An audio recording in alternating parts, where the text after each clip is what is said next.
Hello and welcome to The Birth of a New Dimension. My name is Aurora. I named this radio show Birth of a New Dimension. It's based on a piece of artwork that I painted and drew that's also named the same thing, and it refers to this experience that we are having right now. So I started doing this radio show years ago. It's literally been more than 2 years, and I speak about the same topics every week. And it's so wonderful and gratifying to actually see these events beginning to unfold that we can actually tangibly experience them. So brief pause. I do these little brief pauses while I save my work so that it won't evaporate into the techno world. And the birth of a new dimension. This is a dimension, just adjusting here, a dimension that is created by the seamless integration of the world of spirit, or we could call it energy, or pure consciousness, or pure awareness. It's an abstract world, and the world of matter, the world of seemingly hard-edged physical objects that we all experience with our 5 senses around us. That there is a narrative fiction that has been programmed into us by beings that do not have our best interests at heart. People like mommy and daddy and the government and society and religion have programmed in this narrative fiction, and it is a limitation. So it's the idea of separation between yourself as an individual and the planet or the context or the cosmos, the time field within which you are submerged. And it's not a positive narrative fiction because it is disempowering. This is this whole thing that comes from the old saying, if wishes were horses, beggars would ride. The idea that, anybody can make wishes, like wishes are cheap and disposable, and they don't actually come true. What a lie. That is a lie, because I've explained extensively how our higher faculties, which is also your imagination, your capacity to envision something that is not actually before you, these are creative capacities. These are the organs, like the energetic organs of our non-physical body that we use in order to make reality happen. So this is very much like a female that has reproductive organs that are internal and they are hidden. And in the Dark Ages, many females did not know how their reproductive organs functioned or where babies came from. And pregnancy was ubiquitous. Women could not control their pregnancies because they didn't know about conception, and there was also high infant mortality because they couldn't have quality pregnancies. They just were constantly pregnant. I am using this as an example or like an allegory for human consciousness and reality creation right now. That humanity is not well informed about its organs of reality creation, the actual mechanics of how it happens. And so humanity is carrying unwanted pregnancies or envisioning babies and reality events that it doesn't really want, which are being manifested, and none of this is the system working in the way that it is supposed to. So humans have been for a very long time the source of all of the raw materials that are used to create reality. The higher dimensional, like the 5th dimension and higher, uncollapsed waveforms. These are the raw materials of pure consciousness that, through observership, are solidified into what we would call the world of hard-edged objects and other people around us. But from this description, we're beginning to understand the more sophisticated viewpoint, beyond this narrative fiction that was programmed into most of us, the idea that we are actually seamlessly connected to our context. We're not separate from our context. We're connected to the other events by the vibrating strings of our DNA, which are actually not just the blueprints for our physical being, but are actually our connection to flying through the time field, like how we navigate from moment to moment through the time field.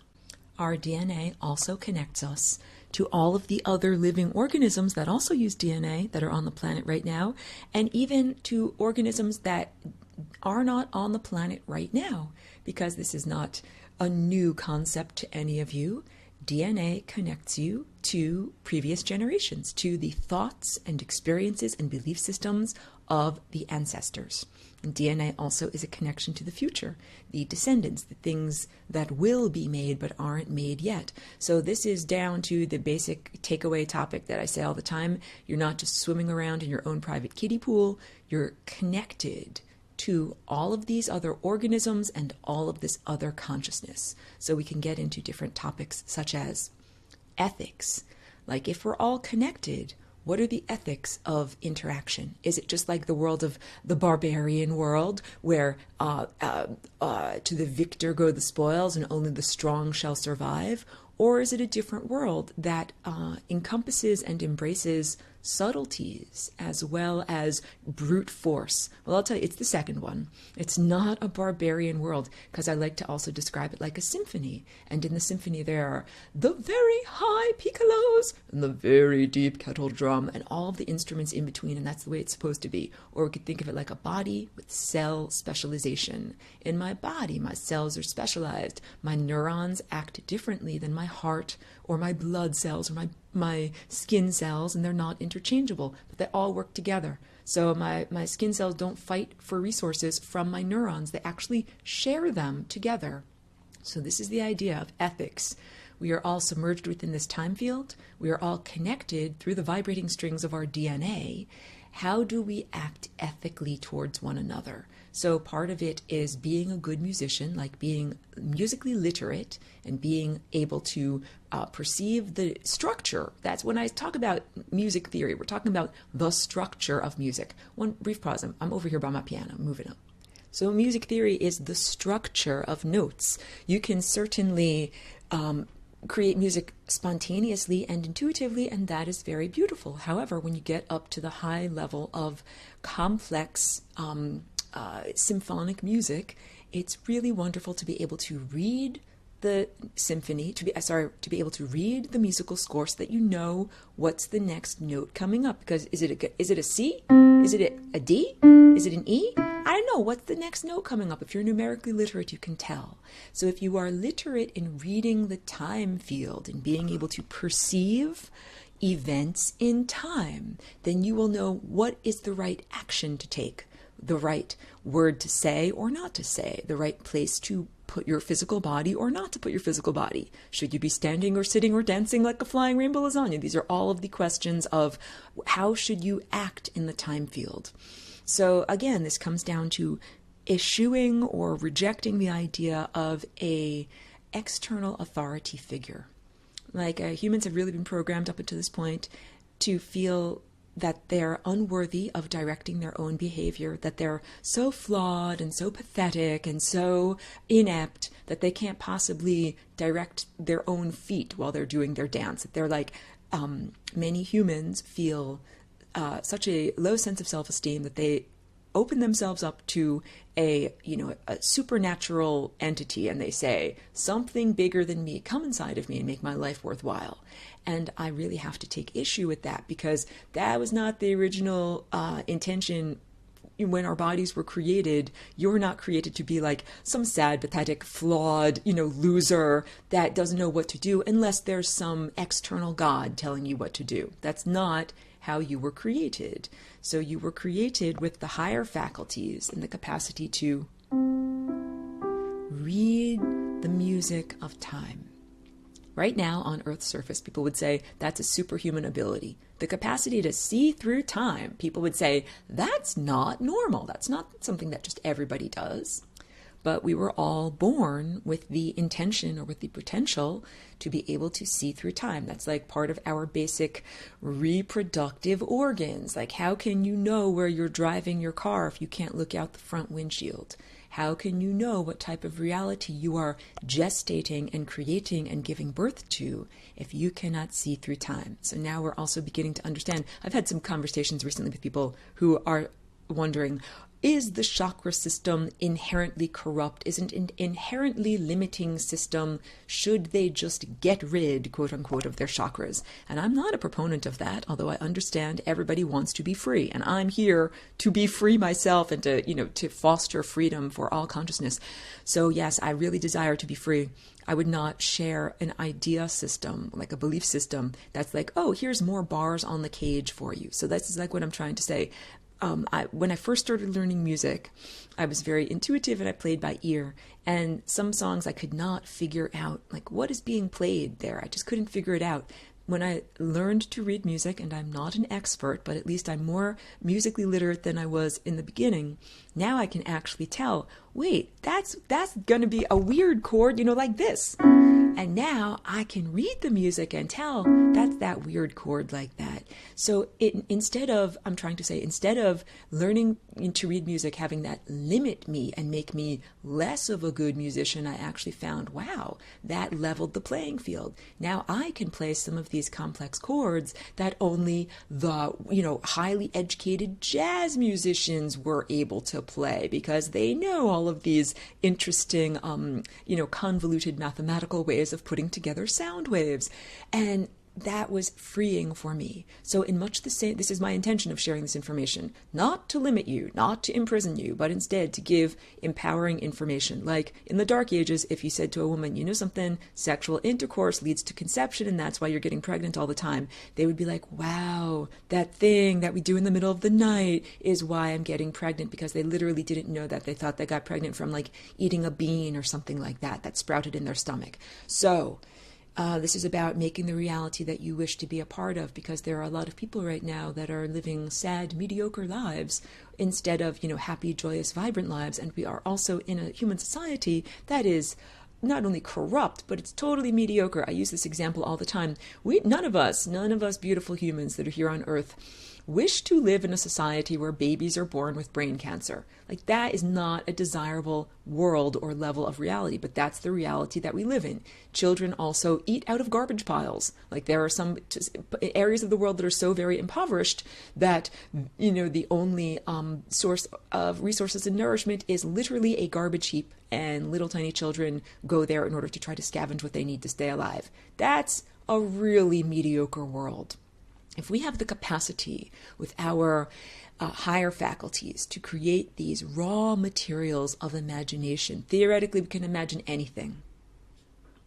Theoretically, we can imagine, having an abundance of resources and having it distributed in a way that is beneficial so that no one has to eat out of a garbage pile. And we can also prevent the pollution of our world. The babies with brain cancer, a lot of this is coming from parental exposure to chemicals in the environment and in food, and that if we can change that, then we can change our reality. So part of it has to do with this, structure of imagination. It's not just like waving your magic wand, even though that's very nice and very direct. I like the idea of, not having to go through a whole rigmarole, in changing reality, that we can just change reality in a very direct way. But I'm also recognizing that we're in transition. Like, I've used this analogy quite often. When I first got here into this body, I wanted to just eat sunlight. That is what I presumed. We're all here to just eat nothing but pure sunlight. Then I had to learn, that doesn't work in this time and place. You actually have to eat food too. So I do both things. I do the eating of the physical food to feed my physical body, and I also do the nourishment of my non-physical body of pure consciousness by sun gazing. And I have a whole teaching about that, but on this broadcast I'll just say sun gazing does not mean staring at the sun directly with your physical eyes. It means connecting with your organ of attention. To in ancient Greece, to attenuos, this means to reach out. So it's like an aspect of your higher faculties that reaches out like a tendril, and it touches on whatever you're thinking about. This is your attention. When the teacher in school says, class, pay attention, she's saying, please focus your mental tendrils up here on me. So your mental tendrils, you can focus them on the sun. And if you do that, then you are ingesting all of the nourishment and information from the sun and the stellar network, just like you would be if you focused your attention on the teacher at the front of the classroom. So this is a very positive and benevolent thing. Like, I feel like I cannot go wrong encouraging people to have a direct connection to the sun and the stellar network, because this is literally the origins for all of our physical vitality, our consciousness, literally the electrical signals that run along your, wires of your neurology to be alive, and even the atomic elements, like the calcium that's in your bones. They didn't come from this sun. That came from a star that completed its life cycle very long ago. But I'm trying to renew, that understanding of our profound connection to the stars and to our local star, the sun, that we are used to using intermediaries like plants and chloroplasts or animals, if you eat animals, in order to get our nourishment, but that's not the intended format. So all of this in order to say we're in transition. And when I say we're giving birth of a new dimension, the new thing that we're transitioning into is a world where we all have regained our higher faculties, and now we can literally paint reality with the paintbrush of our minds. Like the tendril of your mind, it can be used to help create and shape reality. We can become really good musicians that play the right notes, and we play the hard jazz chords. That's why I also like to joke. This is like auditioning for the advanced jazz band. I once knew someone who was learning the piano. We were both learning the piano. He had a teacher, and we're learning a song together, and he's like, I'm showing him this chord. He's like, I'm not allowed to play that chord because I'm not allowed to use the black notes yet. I'm like, what do you mean you're not allowed to play with the black notes yet? On the piano keyboard, there's black keys and white keys, and the white keys are qualitatively different than the black ones. And his teacher didn't want to confuse him too much by giving him too many variables. So he was like, you just play with the white keys. And that is, somewhat mystifying to me, because I think that would make it much harder to play any song, because most songs involve some of the black keys. So just a little funny anecdote there. But this is the whole idea that there's a musical score, and when you are aware of it, it is not limiting to you, it's actually expanding to you. And learning these complex combinations is it's very good. It is like I say, you're auditioning for the advanced jazz band of consciousness, that these foundations of understanding these patterns helps you to be able to integrate with the rest of the music that's going on. Because if the rest of the band is working off of a chord that is like that, and they're riffing on that, then you should know those notes, and you should be able to integrate into that. And the notes that we're playing are genetic notes. They are notes of biology. They are notes of trajectory through time. They are notes of events in time. They are notes of vibrating your DNA in particular behavior patterns. Who makes events happen? I mean, I speak about the great composer that created the musical score. That's like the potential for events. And, the composer is also like the conductor and says, tap, tap, tap. Now it's time to rest. Now it's time to play. But who actually creates reality? And my answer for that is that we are co-creative partners in the reality creation. This is giving birth to what reality is. And for a very long time, that narrative structure of an externalized God has been disempowering and has made humans feel like hapless victims. The idea of destiny or fate. Someone else wrote the book of your life, and you just have to plod through it, experiencing all of these boring or painful experiences without being able to change or tweak or improve or amend the narrative structure. And that's not what was intended. That we were intended to give real-time broadcasts like feedback to the sun. The sun is giving us all of these potentialities of experience, and we're down here actually experiencing it, like actually engaging or fulfilling those potentials. And then that's not the end of the journey. What we're supposed to do is broadcast it all back to the sun and say, thank you so much for creating, whatever, this thing down here, a tree, a rose, a flower. And I'm looking at it, and the photons are bouncing off of the leaves of the flower and hitting my eye, and then they're stimulating my retina, and this is my experience, because those photons came from the sun. And if they didn't hit a leaf and bounce into my eye and stimulate my retina, they would have continued onward endlessly for forever. That those photons that are sent out are like feelers on the stellar network. And like a bat's echolocation, the sonar, the photons are sent out to the physical realm. And when I talk about the physical realm, this is matter. And matter, this is a word etymologically that is related to mother. And we call our planet Mother Earth. I know these are cultural isms, but I'm going somewhere with this. The idea that the state of matter known as physicality is like a foundation of experience that we grow outward from, just like you're emanated from or birthed from your mama. Our consciousness is birthed from the experience of being submerged in matter. in the physical realm. This is not the end of our journey. So I draw these pictures all the time. Brief plug, check out my webinar series, Lessons for Full Spectrum Humans, because when I'm not on the radio, I can use pictures and drawings and diagrams, and I feel so much more comfortable using that visual sense in order to relate some of these concepts, because words are inherently distorted. So I really appreciate that everyone tunes in and listens to, I call it the flapping of my moving mouth parts here on the radio. And I do put or weave into the vibrations, like the abstract vibrations of my voice, the intentions for these harmonic patterns, these perfect, when I say harmonic, what am I talking about? It's a pattern. It's a perfect way of fitting circles together so that there's no extra hanging over the side.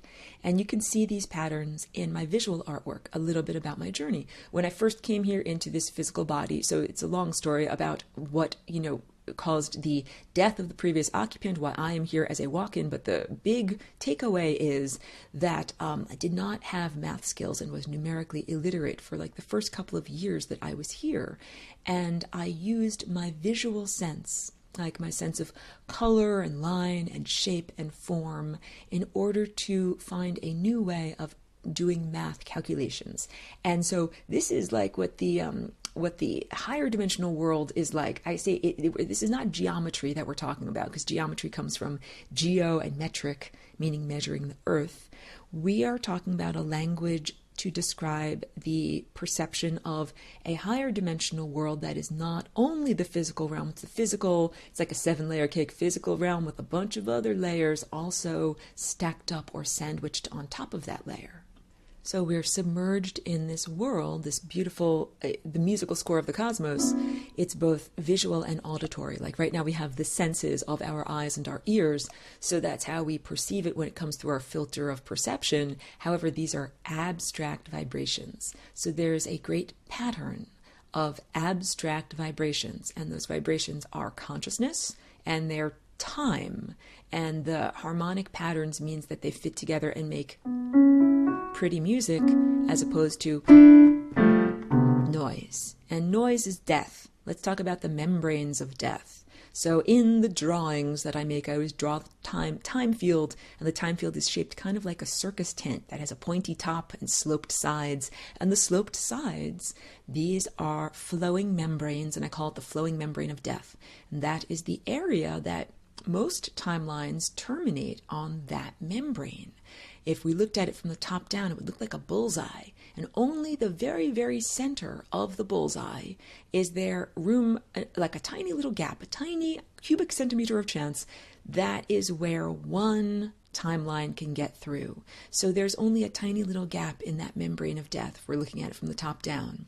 That is, I call it the path of least likelihood. If you were to shoot an arrow straight into the center of that bullseye of that target.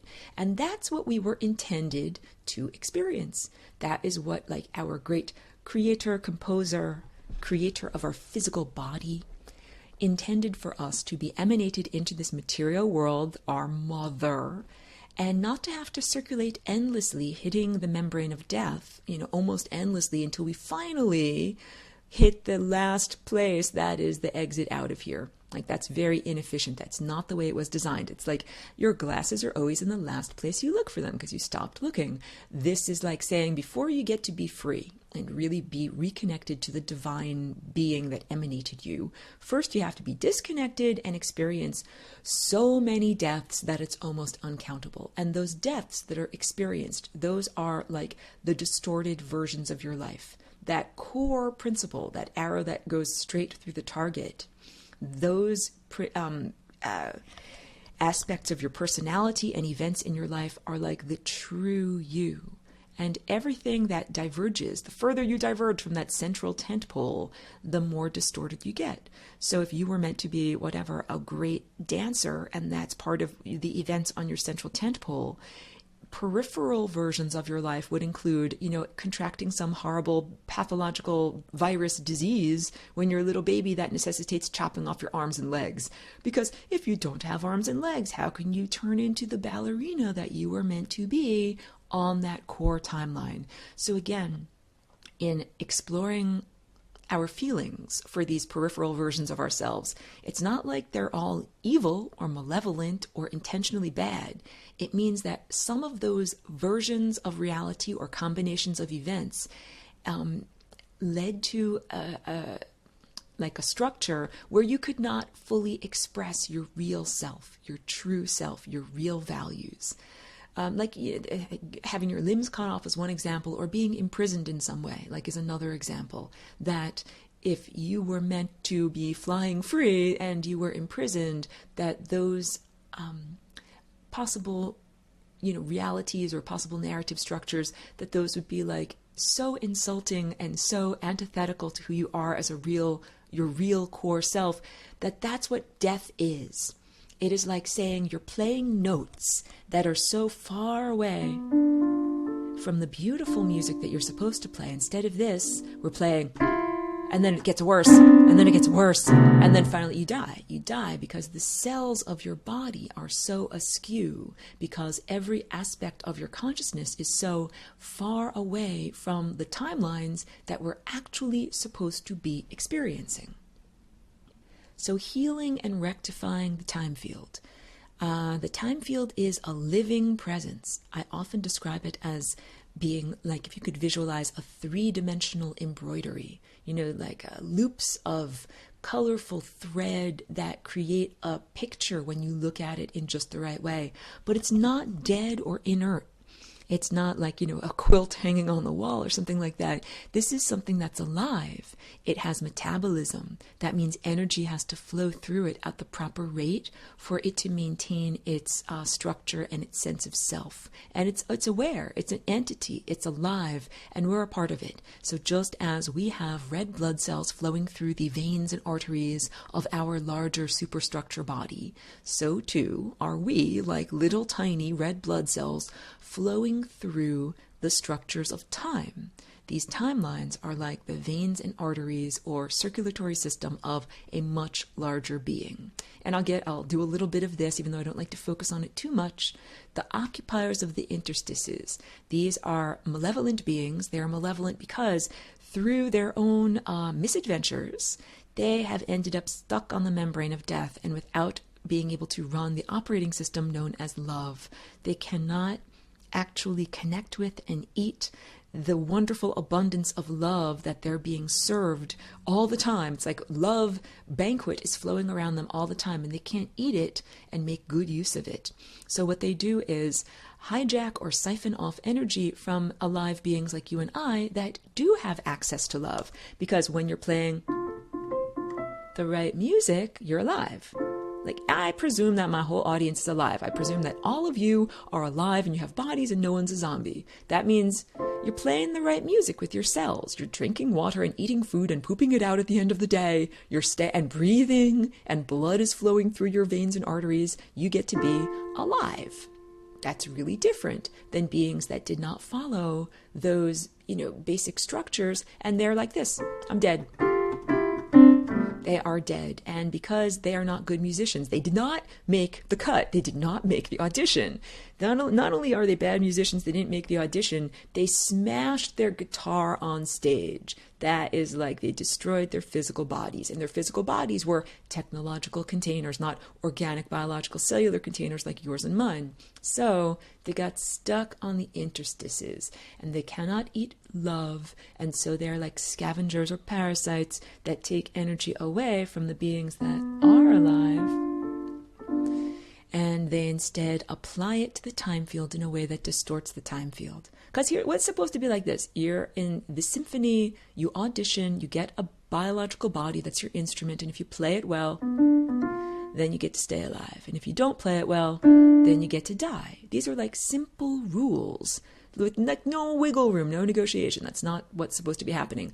But the beings that created technological containers for their consciousness, you could think of them as cyborgs or computers or artificial intelligence, non-corporeal beings. And I'll also make this distinction too, that there are beings who are made of pure spirit. They are just a vibration, that they are not based in technology. They're, connected to the divine. They don't have a body, but they're playing music like this. They're playing all of the right notes. And so we are right now submerged within this material realm, our mother, just like a baby gestating in the womb in your mama. And at a certain point, when we have used up all of the resources in the womb and we're ready, we've developed our organs and we're ready to pop out, we go into a higher level of reality, and then we no longer have physical bodies, but we have transcended the physical realm. It's not like we still need a physical realm. The beings that occupy the interstices, they still need a physical body. They don't have access to their food. They need a physical body, so they hijack or co-opt your physical body. However, the real end result of the refinement process, when you hit that path of least likelihood and you get through that little wormhole at the very top of the circus tent, that's like being an ascended master. And so there's all this stuff. It's kind of interesting. I've been having a broader conversation with more people, and so I get more feedback on the vocabulary words that I use. And I'm also understanding that there's so much distortion in the teachings of what is an ascended master, all blah, blah, blah. What does this mean? So I am just like in math, you established the A equals this, B equals this, C equals this. Let's define what I even mean by ascended master. I'm speaking about a person that once had a physical body, was submerged in the womb of matter from their mother, and then was born, and does not have a physical body anymore, and is able to eat love, and is in the advanced jazz band playing complex chords of consciousness with the divine. So these are beings who have transcended the need for the physical body. Just like I'm talking about, we were intended to not require chloroplasts or intermediaries to catch the light and turn it into food nourishment that we could then eat. We were designed to have no intermediaries. And we had this fall of consciousness between 10 and 20,000 years ago. So now we have to have these intermediaries. And the whole idea is right now, we are all being given the opportunity to ascend or change our structure. And when I say ascension, I'm defining this not as the biblical Christian literalist rapture, like floating upwards, wearing a white gown, going into a blue sky heaven. I'm really referring to a change in the structure of consciousness and a change in the behavior of matter and energy. I'm going to tie it all in with birth of a new dimension. Matter plus energy is the thing that is being given birth to, a new dimension that is made out of the seamless integration of matter and energy, or matter and pure consciousness, or matter and awareness, or matter and potentiality, like expressed, manifested stuff and potential stuff. What happens when we seamlessly integrate these two experiences?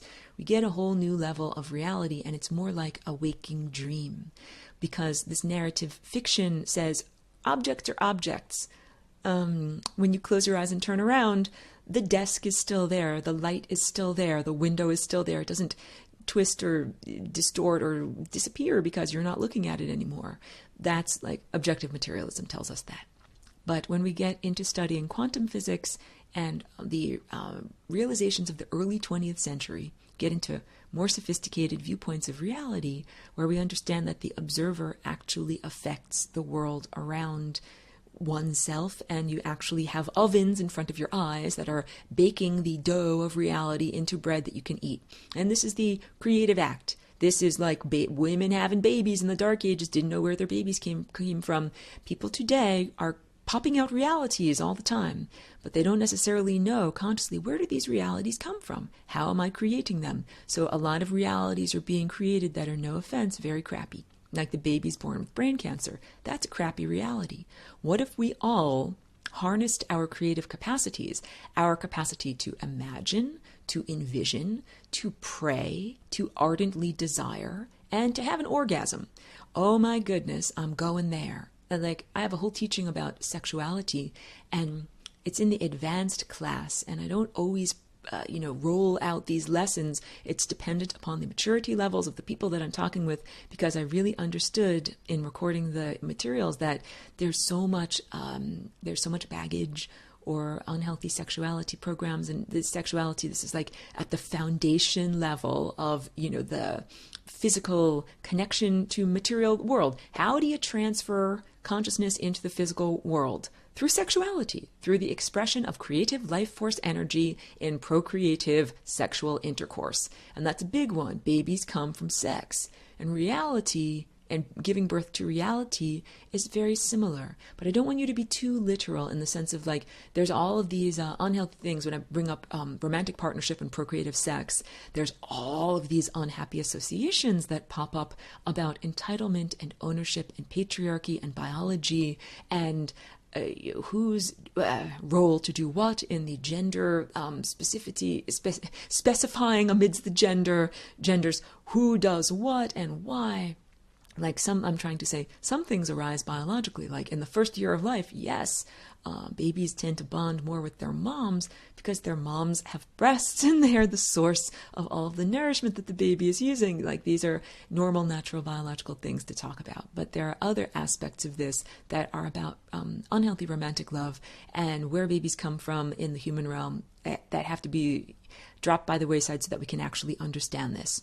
When you're making a reality baby, you are like the female, conceiving of a possible future and gestating it inside of you and then giving birth to it in the actual physical events of your life.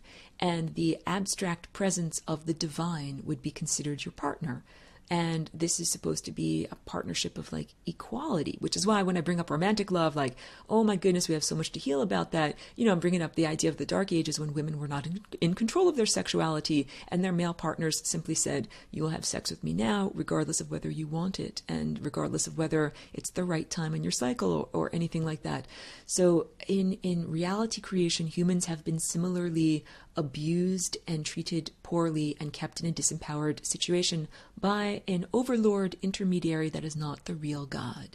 And this overlord intermediary is very much like, a paternal or patriarchal husband that's like, there, dear, you don't need to worry about that. Just listen to me. I make all the big decisions and you just, gestate the babies and pop them out. That's not the way it's supposed to be. It's supposed to be like, in our current culture that females are empowered. They get to choose whether they are married or not. Who is their husband if they are married? They don't have to have a husband in order to get have a baby and conceive of a child. They can conceive of a child, as a single person and raise it on their own. Like there's all of these different things when I'm bringing up this as an allegory. So I'm trying to say that we should not, as humans, have an external deity that is like our paternalistic or patriarchal husband that basically says, oh, you wife, don't worry about your reproductive cycle or whether you're fertile. You just lay there passively and allow me to do whatever I want to do to you. Like that is not what our life experience is supposed to be like. We are supposed to be active and informed participants who know exactly what the organs of our body are doing and exactly where we are in our reproductive cycle so that we can be empowered. So let's talk about our imagination and capacity to envision. These are like the female womb. These are like our organs for reproduction and making reality. So the burnt cookies of the cosmos, the capacity to create reality, the ovens in front of your eyes, have been hijacked by this genetic invader that came to this planet between 20,000 years ago and said, hey, you guys don't get to just make your own choices and manifest your own realities anymore and do what's good for you. I'm taking over and I'm going to hijack all of your creative capacities and make them happen, make them manifest what I want to manifest. And what was manifested was pretty much the past 6,000 years of what is known as recorded human history. And there's a lot of stuff that's not benevolent stuff that got manifested. Like there's, civilization and agriculture and the domestication of plants and animals and then eventual environmental degradation. And none of that seems like very awesome. None of that seems like it serves the planetary dream. Because our planet actually has a dream. Much like, you're a person and you have cells on your body, and the cells on your body should match the intention and agenda of your overarching, meta entity. We live on Earth, and our personal agenda, like to be happy and fulfilled and comfortable, should also match Earth's agenda to be happy and fulfilled and comfortable. She is not comfortable and hasn't been for a very long time. And the current level of environmental degradation is just like the breaking point.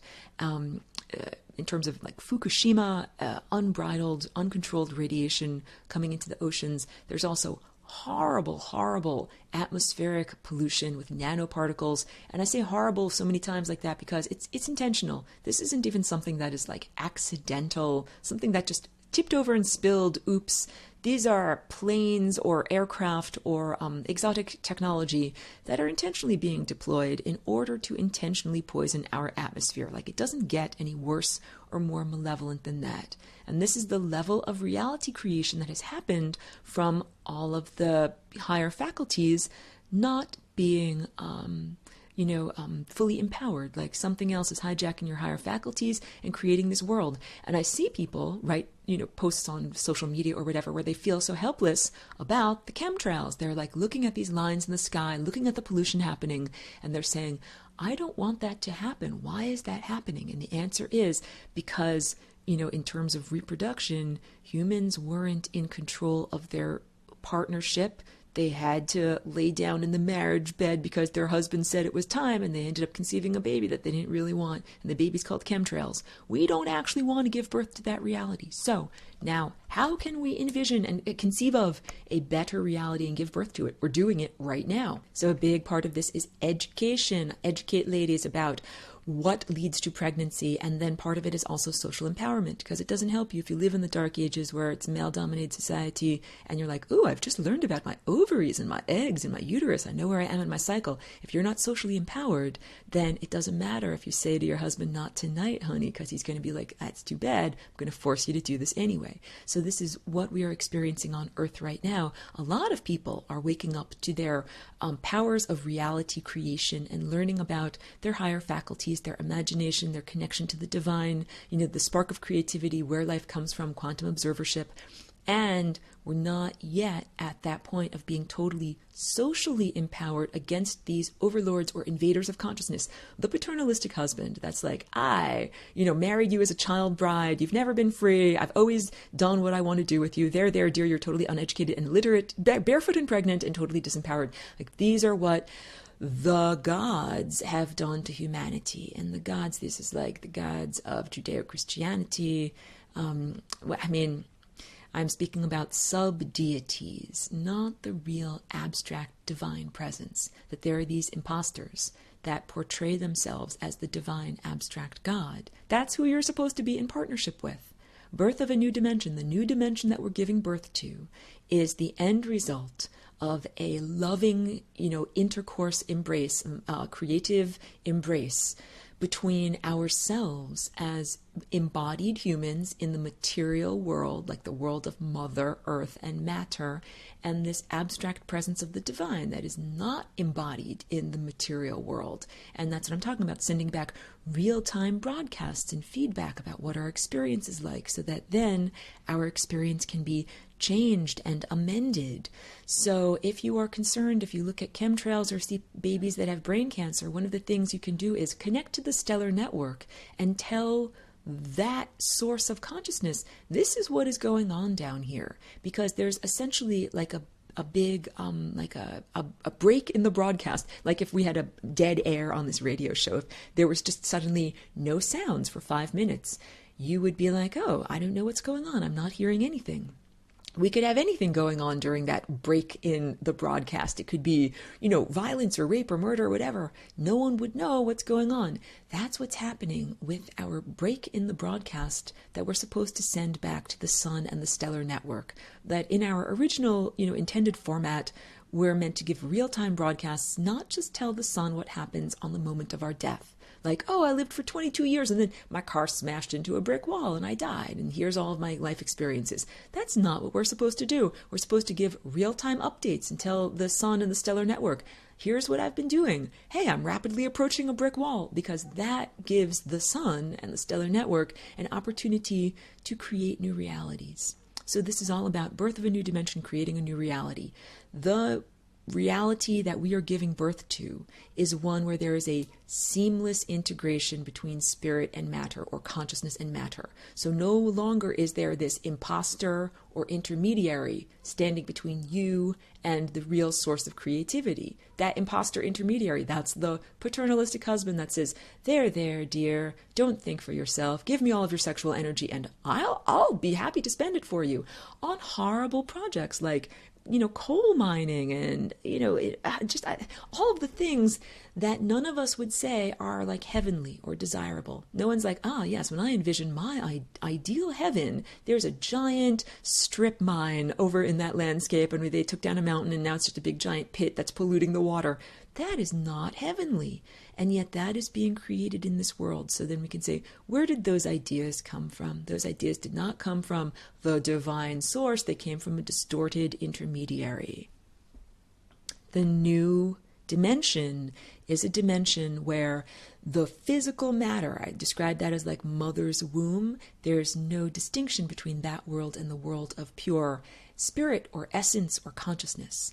That when we are born, and we're literally in the moment of being born right now, we are born into a new experience. So I'm also going to give this idea of that transportation does not necessarily, you can have a transportive experience, but not necessarily have to get into a vehicle and go to a different place. You don't necessarily have to get into a clank metal spaceship and fly to a different world to have a different and improved level of experience. You can actually stay in the same location and transform the functioning of that location. And this is what we're all doing on Earth right now, because if there are no intermediaries between our capacity to envision and project reality, we can directly paint a beautiful reality.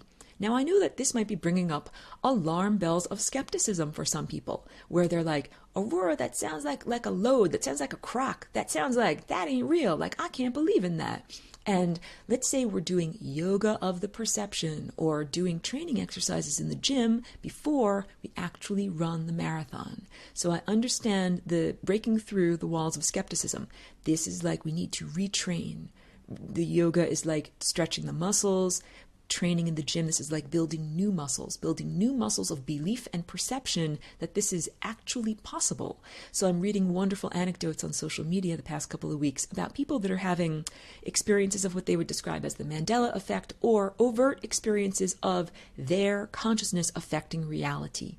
And this is like understanding that the daytime world can become like a lucid dream where we are intending for events or opportunities to occur, and they actually occur. And the better and better we get at this, meaning like the more adept we get at manifesting the things we intend to and creating the structures that we wish to, as opposed to like, it's like having the babies you want to have, as opposed to just randomly having babies all the time, whether it's good for you or not, whether it's wintertime and a famine, it's not the best time to be pregnant and have a baby. So there are, the best times to be performing these activities. And when I say we are undergoing this change and transformation right now, I also understand from, like I said, talking with a bunch of people recently, there is a lot of fatigue. I understand there have been all these messengers over the past, couple of years or, leading up to 2012 and beyond, people who are like, oh, it's all getting better. It's all getting better. And it's like tapping your foot.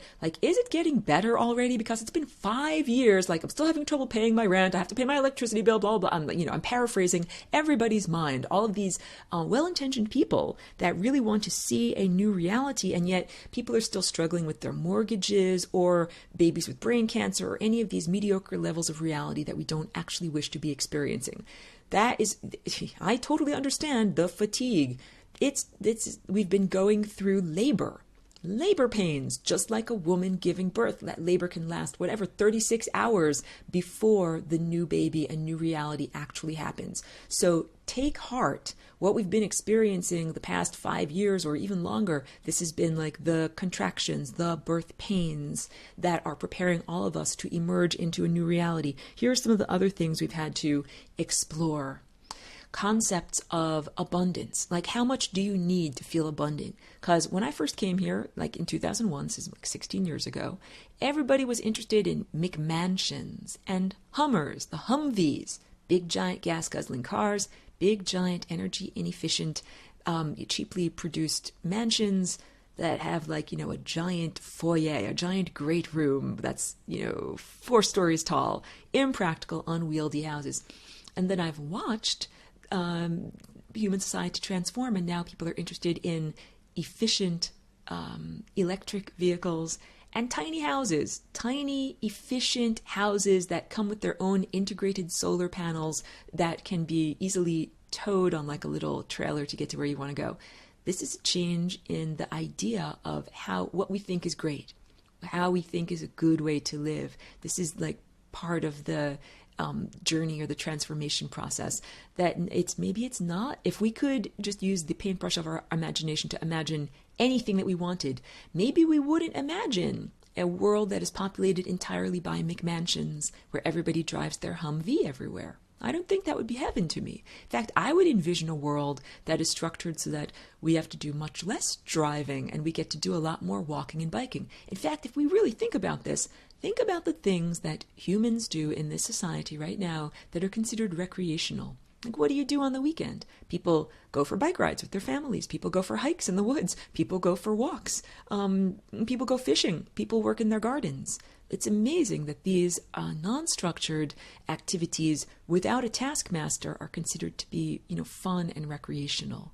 So yeah, hardly anyone is like on their days off, like, I know I'm going to go for a drive and unnecessarily drive my car and use a lot of gas. Like, that's not, maybe in the 1950s people went for a joyride, but right now, like, if you spend 2 hours stuck in traffic on your commute there and back every day, on your weekends, you're like, I want to go for a bike ride.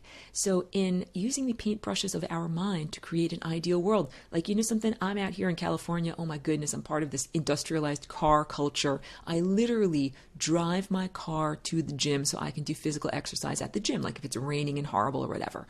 And I understand I'm participating in an insane system. This is not the way we're supposed to be doing this. We need to paint a much better picture. So I can envision all sorts of things, from intentional communities that are, inside of domes or greenhouses, to restructuring our infrastructure so that you can walk and bike or use, efficient small electric vehicles to get around mostly where you need to go. Like, you don't always have to drive on the highway. You understand. I'm running my moving mouth parts here, saying things that you already know and intuit deeply inside. That humanity for a very long time has been a slave to something external. So hundreds of years ago, humans were a slave to the king or the queen. Like, you weren't allowed to make your own choices. You were a serf or a vassal or a peasant. You did what the king or the queen told you to do. And here in this more modern world, humans are a slave to the market of capitalism. You have to work and earn your money. You have to serve the market. And you can't just work at anything. You have to work at something that the market pats you on the head for and says, yes, this is a valuable activity. And it's not an inherently valuable activity. A lot of the time it's totally arbitrary. Like, if you look at some of the successful businesses in Manhattan, like, there are such specialty niche businesses. There would be like a store that sells nothing but button hooks. This is like this. Nobody needs a store that sells nothing but button hooks, but if you can create enough profit from it, then it is a self-supporting business, and it is there in reality. This is how we can understand so much of what is here that is wasteful. Like, there are so many positions, we would call them sign cures or a stuffed shirt. These are, administrative positions that do not actually matter, that people are doing this work and they're doing their 2-hour commute with their petrochemicals every day to a job that doesn't matter, where they're just literally sitting there taking up space and not emitting. That's the definition of being on the wrong timeline. Like, if you are going to your job of toil and drudgery in a cubicle every day, and you are not using your imagination and your creative capacity and like the predictability of going to your job every day, this is what I'm trying to talk about. When you're really a free, undomesticated human, as opposed to like a domesticated dog, when you're like a wolf, you don't live the same events every day. Every day is a new adventure where you are creating new possibilities and meeting new people and going new places. Like, the idea of having to do the same thing every day is very boring. I mean, at least it is to me. I understand there's different levels of perception, and some people might find it to be rather comforting. Like, oh, good, I know exactly what I'm going to do tomorrow. But it's like, I'm an artist, and I like to know that I have a painting to paint on. I like to know that I have a project to work on, but I also like the surprises. I don't know exactly what the painting is going to look like, and I get to make choices that if I'm bored, I don't have to paint a painting only with blue. I can use red. I can use another color. This is the idea. If you are a wild, undomesticated wolf, you don't have to do the same thing every day. You don't have to get in your car and get your coffee and drive to your cubicle and work there for 8 hours. You can have a different level of experience that involves more variety. And our muscles of our physical body get bored if you always give them the same tasks to do. If you don't change it up a little bit, like if all you do is, bicycle at the same level of intensity, then you never challenge your heart, you never challenge your muscles, they never really grow. This is the human creative capacity right now, that humans are being kept in this zombified or, rote mechanical level of mentality where humans are never encouraged to grow their muscles of creativity, never being challenged, never having to do something new and unusual. And this is a program that comes in like from when you are a little tiny child and you have to go to school, and the routine of school, like going there every day, doing roughly the same activities on schedule every day. And then the more years that you do that, you're like, oh, this time of year we have Halloween, then followed by the next holiday, followed by the next holiday. That all of those manufactured holidays are ways of keeping humans in that zombified or structured mindset where you have an expectation of reality and it's fulfilled and nothing surprises you. And like I said, I understand some people find comfort in this. I consider it to be horrendously constraining and not fun and not free at all. And I told you, I told you I am here on a mission and, a trajectory of freedom, that it's all about my personal freedom and encouraging or making opportunities for greater freedom for other people too. Because freedom is an ideal that is like, if anything is imprisoned anywhere or constrained anywhere, it is an insult to freedom. So it's not okay. It's not like, I'm free over here. It's so sad that you're enslaved over there. Like, I'm not actually free over here if you're enslaved. That for me to really be free, everybody has to be free. And this is my personal philosophy in life and abundance on the surface of Earth right now. Like, you can really ask these questions. Aurora, if you've got these flying rainbow lasagna ideas, like, how come you're not a multimillionaire at this point? And my real answer is because I don't just want to be happy like little old me happy and me free and surrounded by a sea of despair and, pathetic lives. I actually want for all of us to be happy. I actually am trying to paint with my paintbrush of my mind a version of reality where everybody gets to have abundance. Not just like Aurora living in a solid gold castle surrounded by a moat and then you're all peasants with your teeth falling out. That's not heaven to me. That a heavenly reality to me would be where everyone is an empowered, divine, miniature co-creator making the life and the music and the art and the innovations that they want. Because I want to look at your art. I want to hear your music and collaborate with you on your music. I want to eat your pastries. I want to, eat the fish that you get out of a perfectly pristine world. Like, I want everyone here to be living to their highest levels of potential so that I can live in that society. Not, with zombified, sad, pathetic people, but with happy, vibrant, totally empowered people. So thank you for listening to the flapping of my moving mouth parts every week. Thank you for tuning in. And this literally, we're doing it. We're having this transformative experience right now.